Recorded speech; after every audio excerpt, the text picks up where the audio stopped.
We are officially 4 days away from Spider-Man 2. Be sure to tune in on October 20th for my unboxing of the collector's edition. And if you want some more Spidey lore in your life, keep watching. This is Wild Spidey Moments Part 26, Countdown to Spider-Man 2. Comment an interesting Spidey fact that you think others may not know. Last we had left off from the Carnage 2099 saga, the mad symbiote fused himself with Michael Eric, a former Alchemax shareholder. At this point, it's more like Carnage consumed the elite and simply drives the body around, causing chaos everywhere he goes. Said mayhem piqued the attention of several characters, such as Moon Knight, Ghost Rider, Spider-Man, Spider-Woman, and Venom.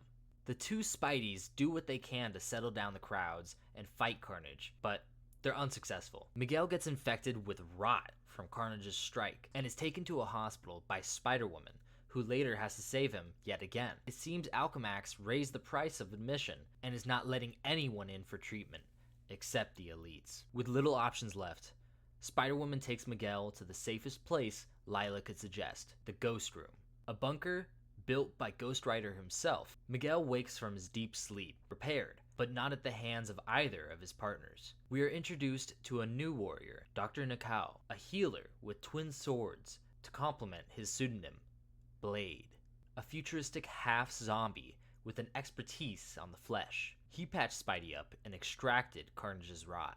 Back at Alchemax, things are only getting worse as the board leaves for their panic palaces. One of them stayed behind, though, to lead his guardsmen into the slaughterhouse. Carnage has made his way into Alchemax and was headed home to see what toys he could muster up. As he happens across what looks like a clone of Spider-Man labeled Flipside, the remaining board member walks in. Just as soon as the elite began to explain Flipside's purpose as an obedient improvement on Spidey, he loses his head. Literally.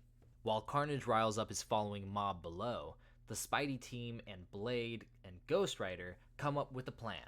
They have to use Spidey as bait to draw Carnage into the Ghost Room, where they can deoxygenate his blood and starve him to death. It's clear this team does not work well together, but it'll have to do, as they may be Nueva York's only hope against Carnage and his growing army of rioters. Back at Alchemax again, it appears there was more to this board member than meets the eye. He reveals himself as Halloween Jack, a shapeshifter with a thirst for danger, chaos, and blood. He wants to help Carnage destroy the world. To do so, they must set loose Flipside to hunt down and retrieve Spider-Man so that the symbiote may drain him of his Alchemax spliced nectar. Backstory is then scrambled upon the pages for Venom. The symbiote originates from an Alchemax experiment meant to cure any and all known ailments in the universe, from cancer to vampirism.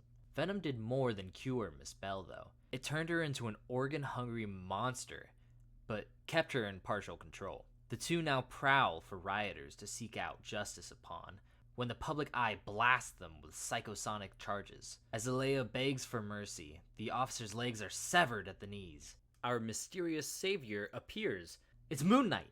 His intentions? Unclear to all. Blade and the Spidey duo head to the epicenter of the riots, Avengers Court, where Carnage and Jack stoke the flames of their mob, promising to protect and serve their new community of thousands who were wronged by Alchemax and the rest of the elite for generations. The symbiote sprays the crowd with his blood as they chant for him.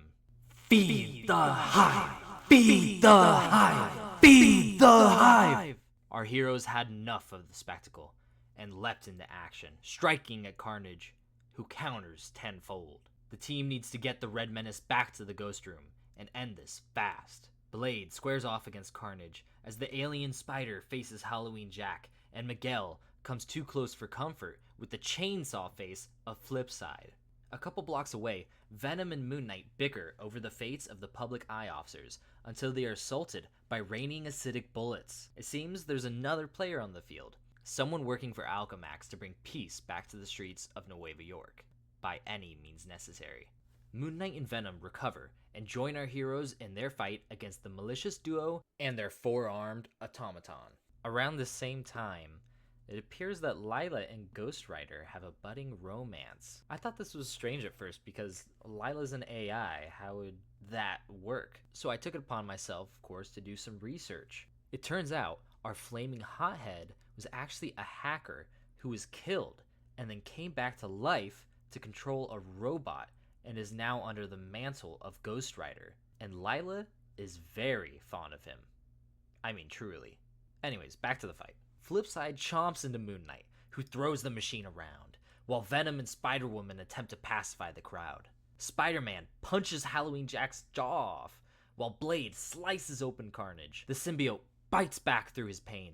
And this next bit was confusing to me at first. I thought that maybe Carnage was trying to draw in the blood from the floor and heal himself, but it turns out he was communicating with his hive.